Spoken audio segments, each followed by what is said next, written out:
Coach, how were you able to produce goals this game? One, Andy, was able to obviously have a little bit of a broken play and a lot of ping pongs around, and we'll take it. You know what I mean? He had he had the balance and everything to at least, try to get on target, kept coming back, which is important. You got to get the balls on target. And then the final one, obviously, he roofs on top of the neck, and then we had quite a couple opportunities to go 2 or maybe 3 goals up, and then they come back, kind of panic a little bit.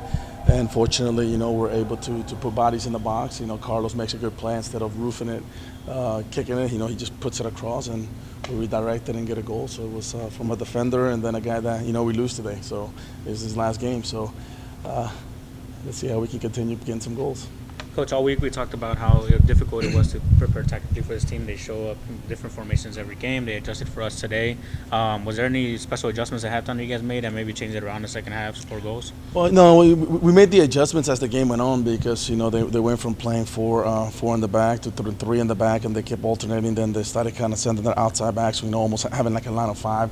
So then we made the adjustments by bringing the extra defender in to match that 5-4. We lost a little bit of the midfield. I thought that we were not as clean on possession, making sure that we moved the ball from side to side. We panicked a little bit more, but I think the anxiety of not being able to get some results in the last couple of weeks is has that. But I thought that the guys grind. They worked hard, and we fought till the end and able to get the 3 points. And now finally, you guys were able to be very aggressive on the attack, creating more opportunities. What was that due to for today's match? Will.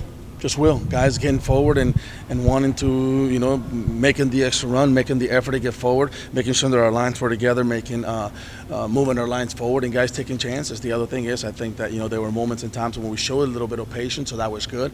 I thought Carlos, there were moments in which he held the ball a little bit better than he has in the past, which allowed guys to then come around and join into the attack. So we were able to get numbers, in the final third.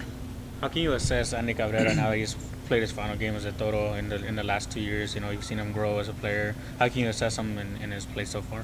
Well, it started out, when he first got here, everything was just so new. A lot of things were very fast, and he needed to gain some experience. But as time went along, he tries to improve every day. He takes training very serious. He's a very focused young man, and every day, he worked in his game, and whenever we asked, certain things of him, he was able to do. Obviously, there's still, a maturity level for him to move on to the next level, which is the MLS. But I thought he did very well. He shows that he belongs, scored some key goals for us throughout this year. And now we'll see what happens. We wish him nothing but the best in his future going into college. So Butler's getting a really, really good player, that they can take advantage of. And, we wish him nothing but the best. Obviously, I've known him since he was, pretty young. So obviously there's a special place for him in my heart, and it's like, it was just great having him around and seeing him grow as a player.